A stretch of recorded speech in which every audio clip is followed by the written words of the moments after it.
Vamos a la palabra del Señor, a Primera de Timoteo, capítulo 3, y nuevamente leeremos el versículo 1 hasta el versículo 7, que fue la lectura que hicimos la semana pasada. ¿Estamos allí, hermanos? Amén.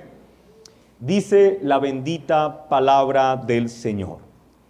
Palabra fiel. Si alguno anhela obispado, buena obra desea, pero es necesario que el obispo sea irreprensible, marido de una sola mujer, sobrio, prudente, decoroso, hospedador, apto para enseñar, no dado al vino, no pendenciero, no codicioso de ganancias deshonestas, sino amable, apacible, no avaro, que gobierne bien su casa, que tenga a sus hijos en sujeción con toda honestidad, pues el que no sabe gobernar su propia casa, ¿cómo cuidará de la iglesia de Dios? No un neófito, no sea que envaneciéndose caiga en la condenación del diablo. También es necesario que tenga buen testimonio de los de afuera, para que no caiga en descrédito y en lazo del diablo. Amén. Recuerdo, mis hermanos, que hace varios años atrás, estos días reflexionaba cuántos años, quizá unos 10 años atrás, hice una publicación en mis redes sociales que decía lo siguiente: pastor, la iglesia no es una empresa familiar. Y yo no hacía esta publicación con el propósito de ofender a nadie, ni pensando específicamente en ninguna persona. De hecho, yo escribí eso porque era el título de un capítulo de un libro que había estado leyendo y me pareció interesante. Pastor, la iglesia no es una empresa familiar. Y lo que se desarrollaba en ese capítulo es aquella verdad bíblica que nos dice que la iglesia no funciona como una empresa en la que un hombre trabaja toda su vida, invierte su tiempo, sus esfuerzos, su capital, y cuando la empresa está muy robusta y el hombre ya envejecido termina por heredársela a sus hijos. No es así como funciona la iglesia de Cristo. Yo recuerdo que a raíz de esa publicación se encendieron como ciertos furores entre quienes la leyeron, no entre todos, desde luego. Pero recuerdo que particularmente hubo una persona que empezó a escribirme mucho por esa publicación, particularmente era el joven hijo de un pastor, y yo recuerdo que incluso entre lo que me escribía mandaba muchos textos bíblicos para tratar de justificar su argumento, y es que la iglesia sí funciona como una empresa y que los hijos de los pastores sí deben heredar esa posición como quien hereda la posición de sus padres. Este joven defendía con vehemencia lo que él consideraba correcto, y es que la iglesia le tenía que ser heredada a él. La pregunta es, ¿lo que defendía este joven es bíblico? Porque podemos tener nosotros algunas posiciones personales frente a esta situación, pero lo que nos importa es si es bíblico. ¿Es esta la forma que Dios usa para entregar pastores a la iglesia a través de una herencia? Hermanos, y no estoy diciendo que un hijo de un pastor no pueda llegar a ser pastor. Lo que estoy diciendo es que no debe funcionar por vía de herencia. Quienes gobiernan a la iglesia, mis hermanos, como lo aprendimos la semana pasada, vienen a gobernarla por un prerequisito que es un llamamiento divino. Cristo llama al que va a servir en la iglesia y el Espíritu Santo lo establece en su obra para que venga a ocupar esta santa dignidad.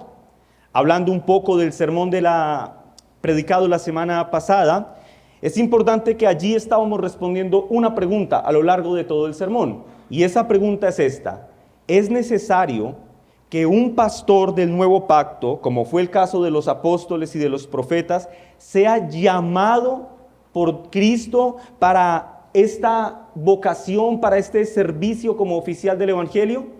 Y la respuesta contundente que dábamos a la pregunta, que en principio parece obvia, pero la respuesta contundente es sí. La palabra de Dios dice que es un prerequisito que el hombre sea llamado. Ahora, es importante recordar esto, mis hermanos, porque pueda que veamos a un hombre que tenga muy buenas capacidades de comunicación, que además sea muy entusiasta y muy carismático con las personas, y pueda que incluso hablemos de un hombre que sea un gran benefactor de la obra. Pero si Cristo no lo ha llamado a ocupar una labor de oficial del Evangelio y aún así ese hombre se aventura a ocupar esta posición, no importa cuántas buenas calificaciones tenga, en todo caso estará ocupando la dignidad del pastor de forma ilegítima. Ahora, recuerdo que finalizando la exposición de la semana pasada, algunos hermanos se me acercaron diciéndome, para la gloria del Señor, pastor, yo ya entendí la necesidad del llamado. Eso yo no lo había pensado y ya lo entendí. Pero ese entendimiento me desbloqueó una nueva duda. Y la duda es ¿cómo? ¿Cómo es que ese que es en el prerequisito llamado por Cristo logra identificar que realmente ha sido llamado por Cristo? ¿Acaso simplemente basta con que un hombre se pare frente a sus hermanos y les diga, hermanos, quiero contarles una cosa? Cristo me llamó, así que ahora ustedes deben aceptarme como pastor. ¿Será eso todo lo que se necesita? Así que la pregunta esencial que vamos a responder, mis hermanos, a lo largo de este sermón, es el cómo se identifica ese llamado. Por eso el título de este sermón es La naturaleza del llamado. Pero antes de explicar el detalle específico del cómo, yo quiero que vayamos un paso atrás nuevamente y consideremos la naturaleza del gobierno de la iglesia. Porque cuando entendemos cómo funciona el gobierno en la iglesia, vamos a poder explicar con más facilidad el cómo es que un hombre es identificado como llamado por Cristo al ministerio. Lo primero que quiero resaltar en torno a la naturaleza del gobierno eclesial, escúchenme con atención mis hermanos, es que todo sistema bíblicamente establecido de gobierno en una iglesia debe tener a Cristo por cabeza y al Espíritu Santo gobernando en esa iglesia por medio de su palabra. Lo voy a repetir. Un gobierno eclesial bíblicamente establecido tiene a Cristo por cabeza y al Espíritu Santo gobernando en esa iglesia por medio de su palabra. Pero además en la naturaleza de ese gobierno debemos reconocer que el Espíritu Santo establecerá a hombres para que lideren a un cuerpo local de creyentes, llegando a convertirse en los pastores de una iglesia local que cuidarán con amor y ternura al rebaño de Cristo que Cristo mismo les ha encomendado. Hablando de la cabezaduría de Cristo, el apóstol Pablo, inspirado por el Espíritu Santo, en Efesios 5:23 declaró, porque el marido es cabeza de la mujer, así como Cristo es cabeza de la iglesia. En síntesis, mis hermanos, un gobierno eclesial bíblicamente establecido no tiene a un hombre en preeminencia por encima de todos. No, Cristo es el que está en preeminencia. Él es la cabeza. Y el Espíritu Santo es el vicario de Cristo quien gobierna en la iglesia a través de su bendita palabra. Pero a su vez el Espíritu Santo establece a hombres que son enviados por Cristo y los establece de forma oficial en la posición de liderazgo al interior de una iglesia. Y esto, mis hermanos, es una breve descripción de la naturaleza del gobierno eclesial. Y entender esto nos ayuda a posicionarnos de forma correcta para responder a la pregunta que está en nuestras mentes. Bueno, ¿cómo logramos identificar que en efecto Cristo llamó a un hombre y el Espíritu Santo lo va a posicionar como ministro de una iglesia? ¿Acaso tenía razón este joven de la historia con la que introduje este sermón? ¿Se llega a ser pastor por herencia? O quizá alguno pueda decir, no, puede ser que se llegue a ser pastor por sacar notas inmejorables en el seminario. Mis hermanos, si decimos que es una necesidad que Cristo llame a un hombre al ministerio como un prerequisito para que éste sea pastor, entonces, ¿cómo debe ser discernido realmente que este hombre fue llamado por Cristo? Y nosotros vamos a responder a esa pregunta de dos formas. Primero, vamos a hacer una afirmación negativa, es decir, vamos a decir cómo no ocurre, cómo no va a pasar. Y luego sí vamos a responder de forma positiva, el cómo sí. La Escritura nos dice que ocurre que un hombre es llamado por Cristo y esto puede ser identificado. Pero hermanos, antes de llegar a estas dos partes, quiero que abramos un paréntesis en nuestra mente. Y este punto yo sé que va a ser importante, mis hermanos, porque lo he recalcado desde la semana pasada y yo espero que esto ya repose en sus corazones, pero me siento en la obligación de decirlo una vez más. Esta preciosa doctrina que estamos considerando no puede ser considerada por ninguno de nosotros como una enseñanza de menor categoría o algo que deba importarle solo al liderazgo de la iglesia. No, mis hermanos. Recuerden que en la misma escala de importancia en la que el apóstol inspirado por el Espíritu Santo dijo palabra fiel y habló de la doctrina de la salvación, palabra fiel y habló de la resurrección de los muertos, en esa misma escala dijo palabra fiel, el que anhela obispado buena obra desea. Y empieza a exponer la doctrina del liderazgo.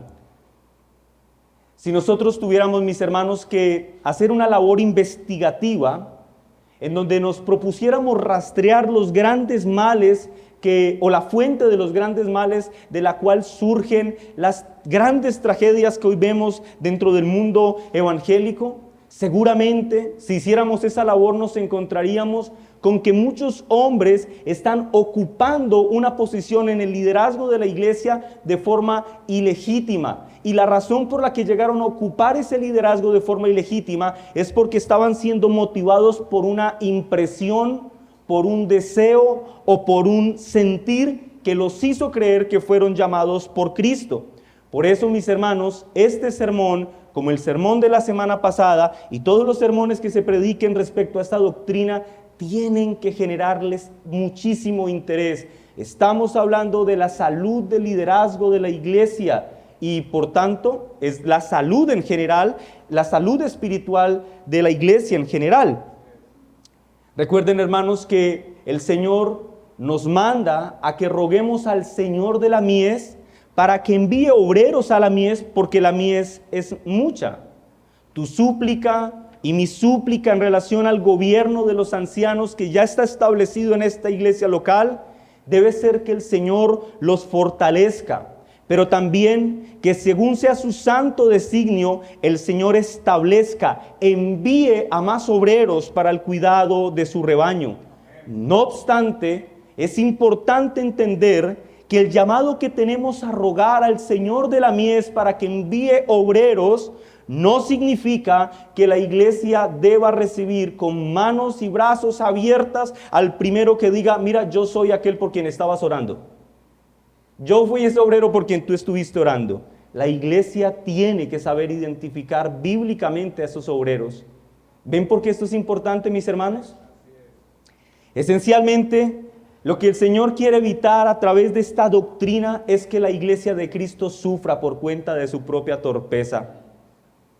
Con eso en mente, mis hermanos, ahora sí veamos la primera parte de nuestra respuesta. Veamos la afirmación negativa.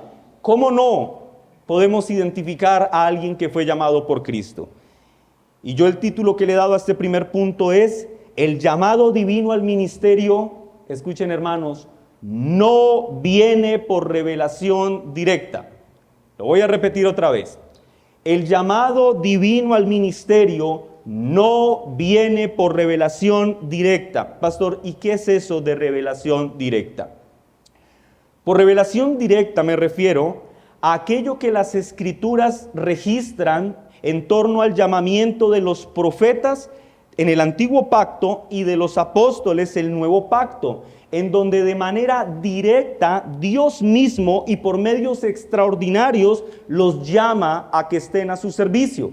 Vayan, hermanos, en sus Biblias a Isaías capítulo 6, versículo 1 hasta el versículo 10, para que leamos un ejemplo de este llamado al ministerio de forma directa.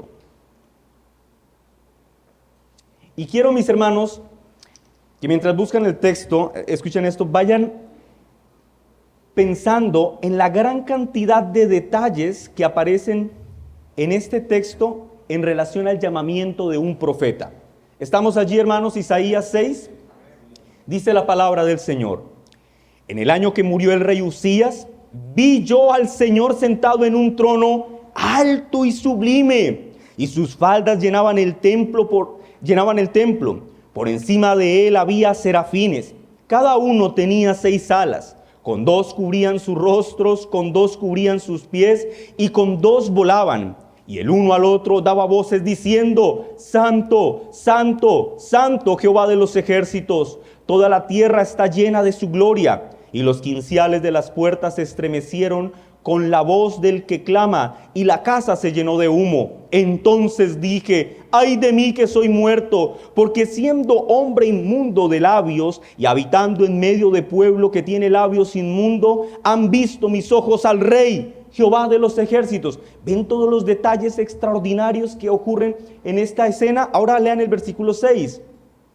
Y voló hacia mí uno de los serafines, teniendo en su mano un carbón encendido, tomado del altar con unas tenazas. Y tocando con él sobre mi boca, dijo: he aquí que esto tocó tus labios, y es quitada tu culpa y limpio tu pecado.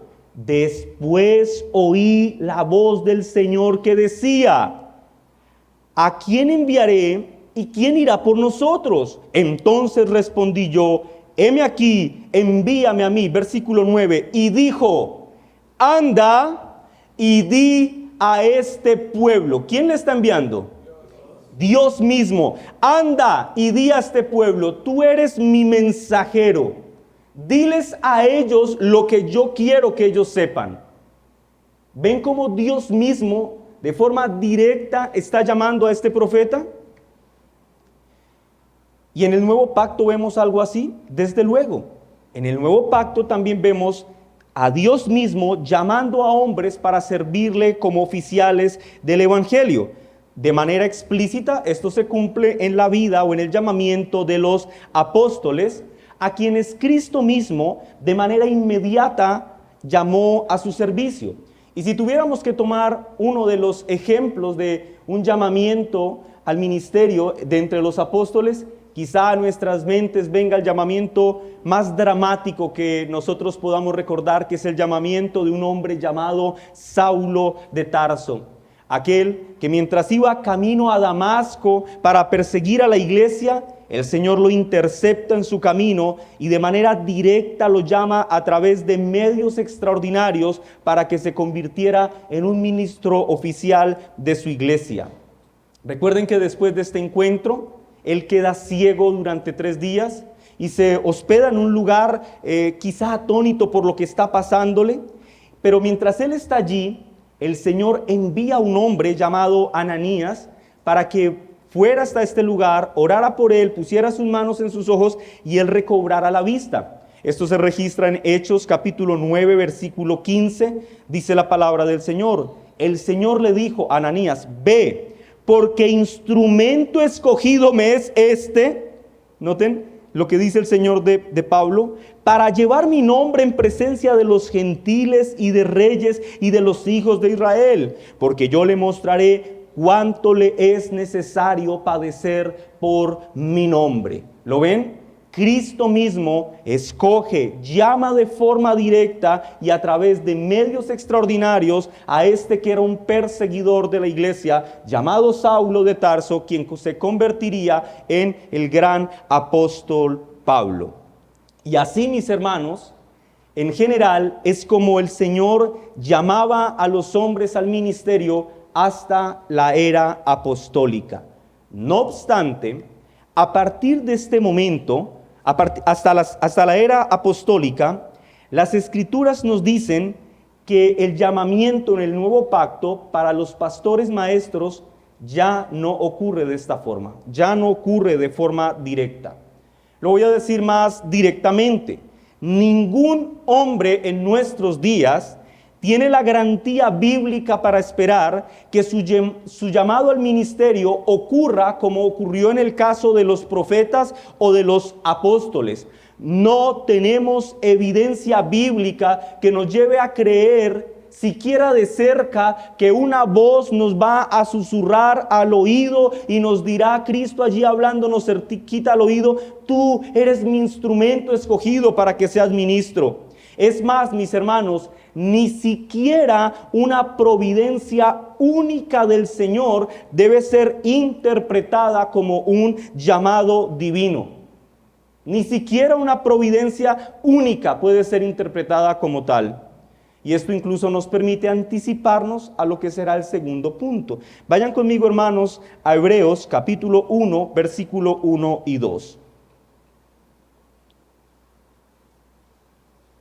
¿Cómo nos habla Dios hoy? ¿Por un susurro al oído? ¿Por una punzada en nuestro corazón? Mira lo que dice la palabra del Señor. Hebreos 1:1. Dios, habiendo hablado muchas veces y de muchas maneras en otros tiempos a los padres por los profetas, versículo 2, en estos postreros días nos ha hablado por el Hijo, a quien constituyó heredero de todo y por quien asimismo hizo el universo. ¿Ves lo que dice el texto? Cristo, mis hermanos, es la máxima y única expresión de la voluntad del Dios Padre en nuestros días. Él es el verbo de Dios. Él es la comunicación de Dios para su iglesia. De hecho, hablando del verbo en Juan capítulo 1, en donde se nos desarrolla la idea de aquel verbo que se ha encarnado, en Juan capítulo 1, versículo 14, Juan, inspirado por el Espíritu Santo, nos dice con claridad quién es ese verbo. Versículo 14 de Juan capítulo 1. Y aquel verbo fue hecho carne y habitó entre nosotros y vimos su gloria como del unigénito del Padre, lleno de gracia y de verdad. Esto significa, mis hermanos, que Dios sigue hablando hoy, sí, pero Dios nos habla a través de un profeta, Dios nos habla a través de un susurro al oído. No, mis hermanos. Lo que Dios ha querido hablarnos, lo ha dejado por escrito en las benditas páginas de la Biblia. Lo que Dios ha querido comunicarnos, ya lo tenemos seguro en las sagradas escrituras. No es con un susurro al oído que nosotros debemos tomar una u otra decisión. Tan claro es este asunto, mis hermanos, que aún está consignado en los fundamentos de nuestras convicciones históricas. Así lo declara la confesión, nuestra Confesión de Fe de Londres de 1689, en el capítulo 1, párrafo 1, en el apartado 3, que dice: por lo tanto, agradó al Señor en distintas épocas y de distintas maneras revelarse a sí mismo y declarar su voluntad a su iglesia. Ahora noten esto. Y posteriormente, para preservar y propagar mejor la verdad y para un establecimiento y consuelo más seguros de la iglesia contra la corrupción de la carne y la malicia de Satanás y del mundo. Mira lo que pasa. A Dios le agradó poner por escrito esa revelación en su totalidad, lo cual hace a las santas escrituras muy necesarias. Y agrega el punto 5, habiendo cesado ya las maneras anteriores por las cuales Dios revelaba su voluntad a su pueblo. Dios nos habla por su palabra. Lamentablemente, mis hermanos, no son pocos en nuestros días los que creen que fueron llamados al ministerio por causa de una revelación directa o inmediata. Como dije hace un momento, si nosotros tuviéramos que hacer una labor investigativa para detectar cuál es la fuente de la que fluyen los grandes males que atañen a la iglesia en nuestros días, seguramente nos encontraríamos que quienes ocupan la posición de liderazgo en muchas congregaciones lo ocupan de forma ilegítima, ya que en muchos casos llegaron a ocupar esa posición basados en una presuposición, en un sentir y, como ocurre en muchos casos, en un sueño que tuvieron la noche anterior, o como ocurre en otros extremos, creyendo las palabras de un hombre que, poseído por quién sabe qué, que no es celestial, le dijo: tú vas a ser un pastor, tú vas a ser un apóstol, tú vas a ser un profeta. Los problemas, mis hermanos, que se derivan de creer esto son grandes y significativos. ¿Ven por qué esto es importante? Hermanos, Si nosotros tuviéramos que hacer una lista de los problemas que se derivan de aceptar un llamamiento al ministerio de forma directa, como ocurrió en el tiempo de los profetas y de los apóstoles, se nos irían varias horas hablando al respecto. Pero yo he tratado de resumir la totalidad de esos problemas en dos breves puntos. Creo que uno de los principales problemas de esta visión es que los hombres que aspiran al liderazgo, al ministerio, y creen en un llamamiento directo, van a desestimar la importancia de una confirmación externa. Y en un momento voy a hablar de qué es esto. Pero esencialmente van a desestimar la importancia de la iglesia para ejercer su oficio como pastores. Ellos dicen, Pablo nunca buscó aprobación de los hombres. A él Cristo lo llamó directamente. Y como Cristo lo llamó directamente, no estaba preocupado por el que dirán. Así que yo tampoco. ¿Por qué yo necesitaría la aprobación de ustedes si tengo la aprobación del Señor? ¿Ven los problemas que se derivan de esto? Ahora, pensar y hablar de esta forma, mis hermanos, es peligroso. Y además denota muchas cosas, sobre todo arrogancia en quien habla así. Pero si hay algo que queda claro, es la profunda ignorancia que tiene de las Sagradas Escrituras quien habla y piensa de esta forma. Ahora, este problema se acentúa más si no solamente quien aspira al liderazgo cree estas cosas en un llamamiento directo. La situación se empeora si la congregación a la que él aspira a servir piensa de la misma forma. Porque entonces aquel hombre se va a hacer incuestionable. No se atreverán a decirle absolutamente nada, porque ellos dirán, vamos a contender contra el hombre de Dios, lo cual significa contender contra Dios mismo. Repito, hermanos, ¿ven la importancia de este conocimiento? Bendito sea el Señor.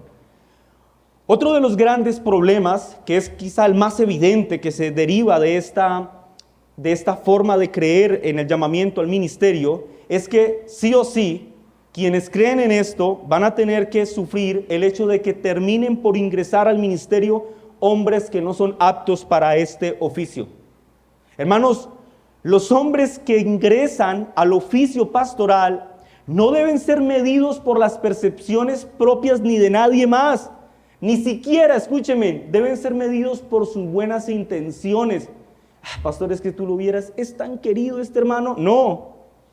Eso no es lo que debe medir a un hombre para que sirva a Cristo como oficial del Evangelio.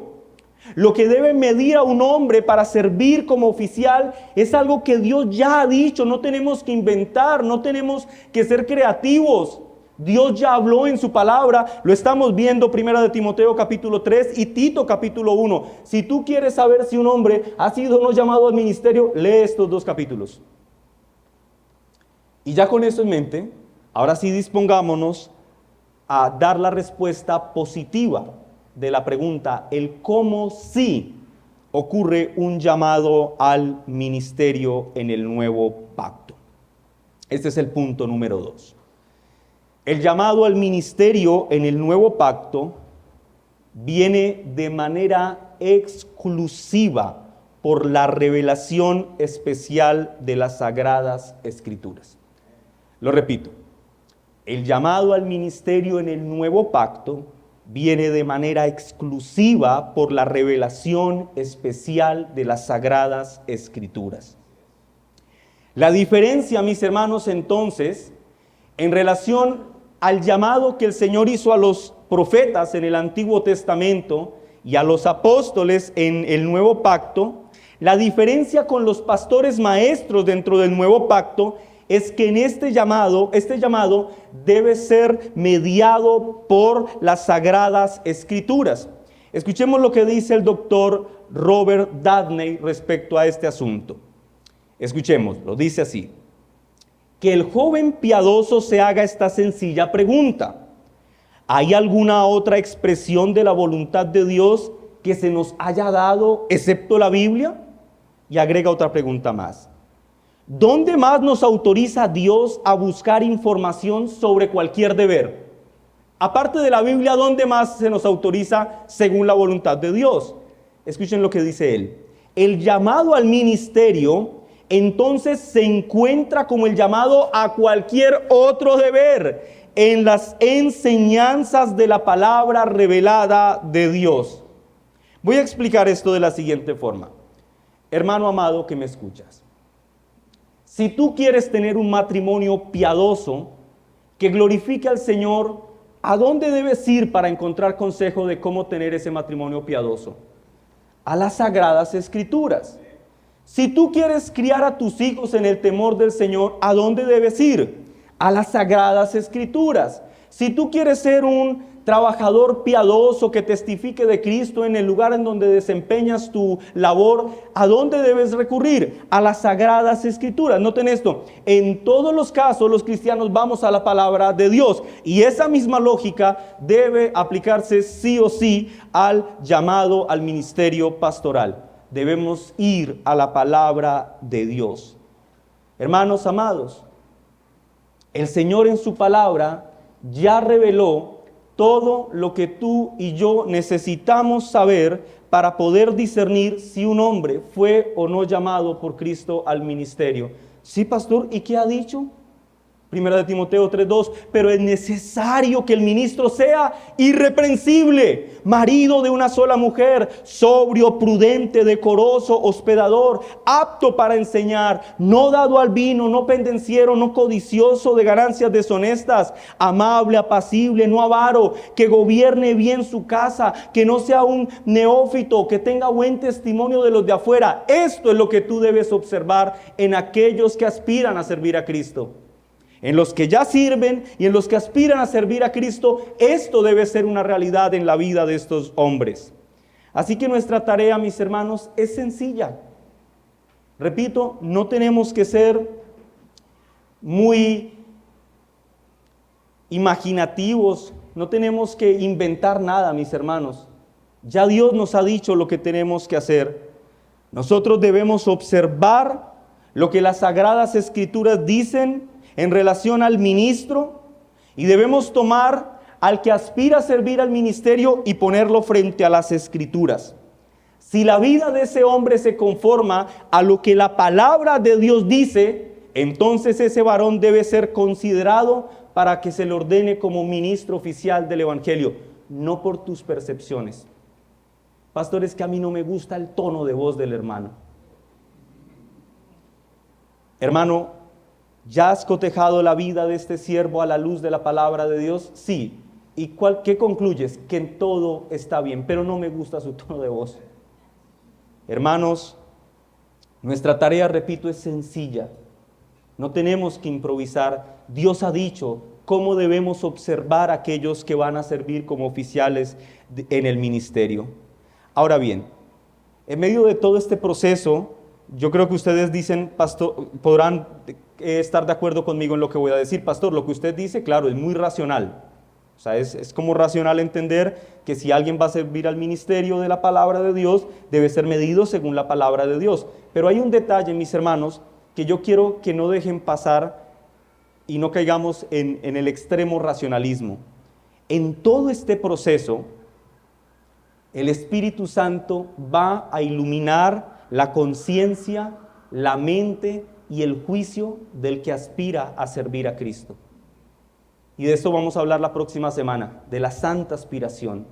El Espíritu Santo va a obrar en el corazón de él de una forma maravillosa, pero esa realidad también ocurrirá al interior del corazón de la iglesia. El Espíritu Santo va a iluminar la conciencia, la mente y el juicio de la iglesia para que sepan discernir el llamado de un hermano.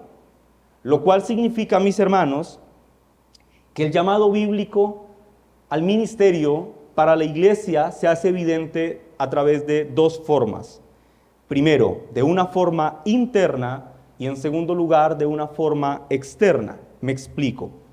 Cuando hablo de una confirmación interna, me refiero a la obra que el Espíritu Santo hace en el corazón de aquel hombre que Cristo ha llamado. Y empieza a crear en el corazón de ese hombre un profundo deseo por servir a Cristo como oficial en el ministerio. Pero no solamente genera un profundo deseo que arde en su corazón, sino que además el Espíritu Santo al mismo tiempo lo dota de gracias y de dones para que pueda ejercer de forma eficiente su labor como ministro. Me gusta cómo lo expresa el pastor Jeffrey Johnson, hablando del llamamiento o la confirmación interna. Él dice: el llamado interno significa que cuando el Señor llama a un hombre al ministerio, Dios hace algo en él y para él de forma personal. En otras palabras, el llamado divino al ministerio, mis hermanos, varones que aspiran a servir al Señor, es una experiencia internamente personal en un término primario. Hay algo que empieza a ocurrir en el corazón, que ronda nuestras mentes día y noche y que no podemos sentir o no podemos considerar más bien nuestra vida si no es sirviéndole al Señor. Esto solamente lo puede hacer posible el Señor. Pero ojo, hermanos, no olviden que en todo esto estamos asumiendo la intervención de las Sagradas Escrituras. Es decir, un hombre puede tener la convicción de que el Espíritu Santo ha obrado ese deseo por servir a Cristo en su corazón solo cuando sus vidas se empiezan a conformar a lo que Dios ya ha revelado en su palabra. ¿Me hago entender? Un hombre puede decir: yo sé que he sido llamado por Cristo. ¿Por qué? Porque yo mismo veo mi vida a la luz de 1 de Timoteo capítulo 3 y de Tito capítulo 1, y el Espíritu Santo me ha convertido en ese hombre que aquí se describe. Pero si su vida es contraria a esto, no importa cuántos buenos deseos usted tenga, en definitiva no ha sido llamado al ministerio. Entonces ese es el llamamiento interno. Ahora, ¿cuál es la forma de llamamiento externo? Cuando hablo de la confirmación externa o el llamamiento externo, me refiero a la obra que el Espíritu Santo hace con la iglesia local. Mis hermanos, y esto a mí me parece hermoso, porque el Espíritu Santo va a obrar en el corazón de la iglesia, otorgándole la medida de sabiduría suficiente para que la iglesia, escúcheme en esto con mayúscula, reconozca el llamado interno que Cristo ha hecho en un individuo al interior de la iglesia. ¿Me hago entender, hermanos? La iglesia va a reconocer que Cristo llamó a ese hermano al ministerio. Y esto es importante porque sería muy peligroso fiarnos del testimonio solamente de un hombre que dijo: yo fui llamado al ministerio. En el establecimiento de los oficiales al interior de la iglesia local tiene una gran responsabilidad, mis hermanos. Orar al Señor de la mies para que envíe obreros a la mies, y cuando los obreros vengan, tiene que saberlos a la luz de la bendita palabra, poderlos identificar. La iglesia local debe observar a los varones que sirven en la iglesia y, guiada por el Espíritu Santo y a la luz de la santa revelación, es decir, de la palabra de Dios, debe reconocer que a ese hombre que sirve con diligencia, Cristo lo ha llamado, y que tienen frente a ellos a un pastor, a un ministro del Evangelio. Esa identificación, repito, ¿cómo se realiza? ¿Según el gusto personal y el criterio de cada uno de nosotros? No, a través de la bendita palabra, mis hermanos. Y por lo general, esto es algo que ocurre de forma muy espontánea. Me explico. De forma espontánea, algún hermano ve a ese otro hermano que sirve en todo y que está atento en todo, ve claramente que el Señor le ha dado dotaciones para la enseñanza, que aconseja, que cuida de la iglesia, y en algún momento se le escapa decirle: pastor, buenos días. Ay, hermano, buenos días.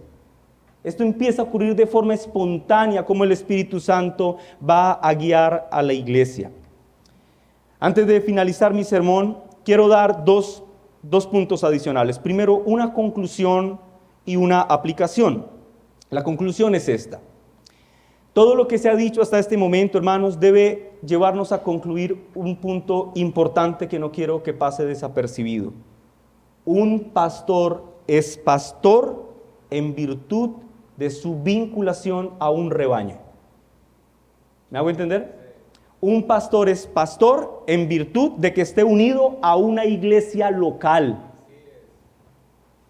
Y esto es importante, mis hermanos, porque el llamamiento interno debe ser reconocido por un cuerpo local de creyentes que logren identificarlo a ese hombre como un ministro del evangelio.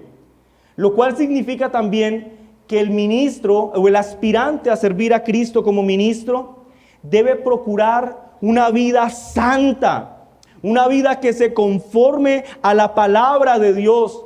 El esfuerzo de su vida debe ser santo para Cristo, y la iglesia tiene la gran responsabilidad de reconocer el llamado interno que Cristo hace en la vida de ese hombre.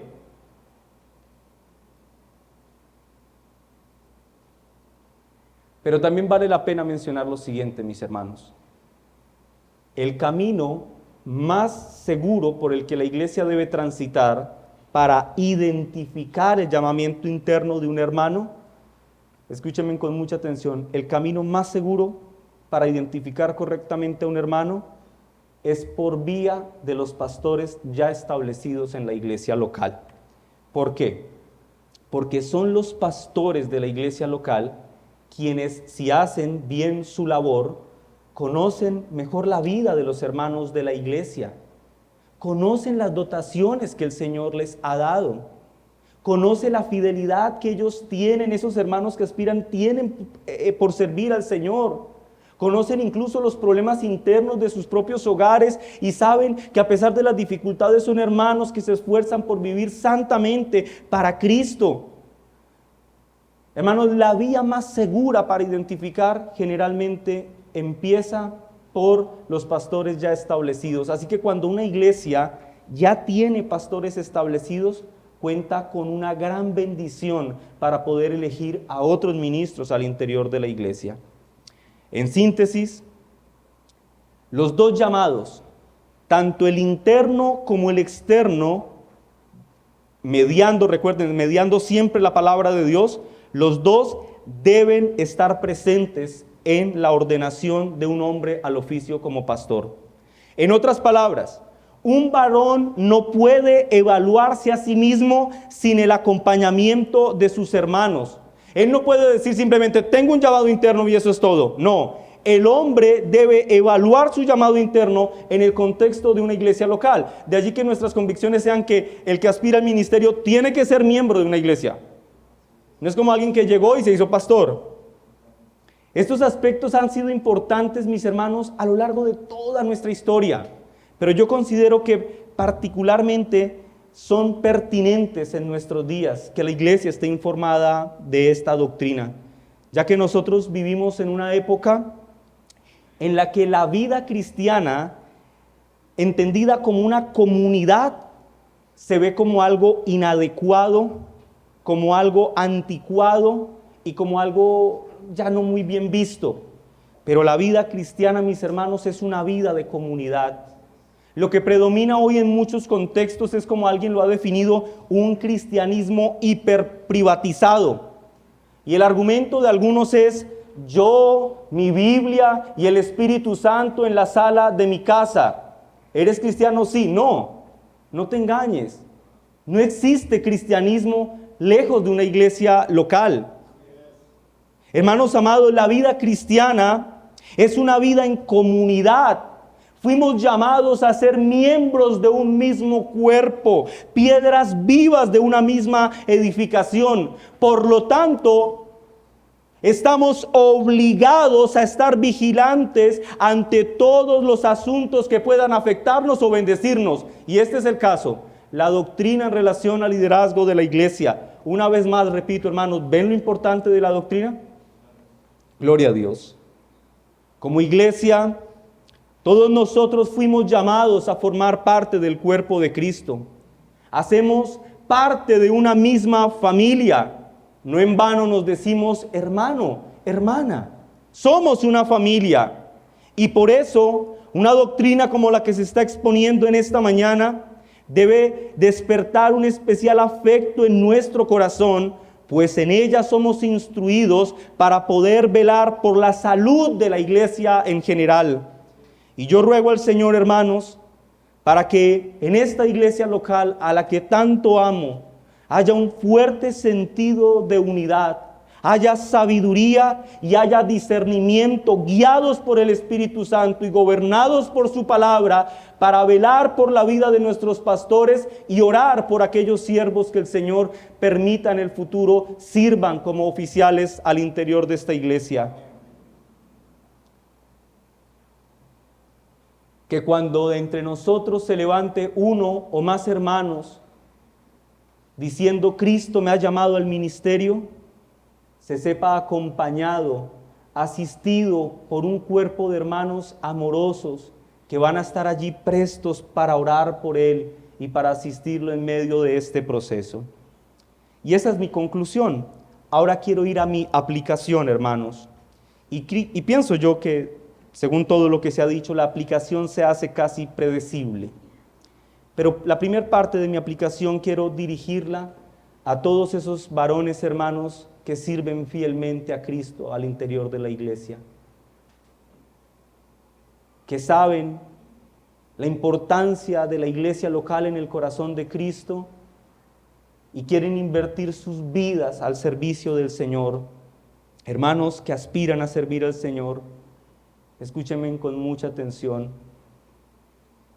Ustedes tienen la obligación delante de Cristo de vivir vidas santas, de tener matrimonios piadosos, de criar a sus hijos en el temor del Señor, de ser aquellos hombres que son descritos en 1 de Timoteo capítulo 3 y Tito capítulo 1. ¿Eso significa que tienes que ser perfecto? No, eso lo veremos en otro momento.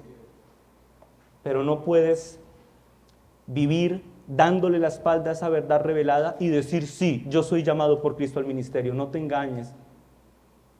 Vive una vida santa, hermano.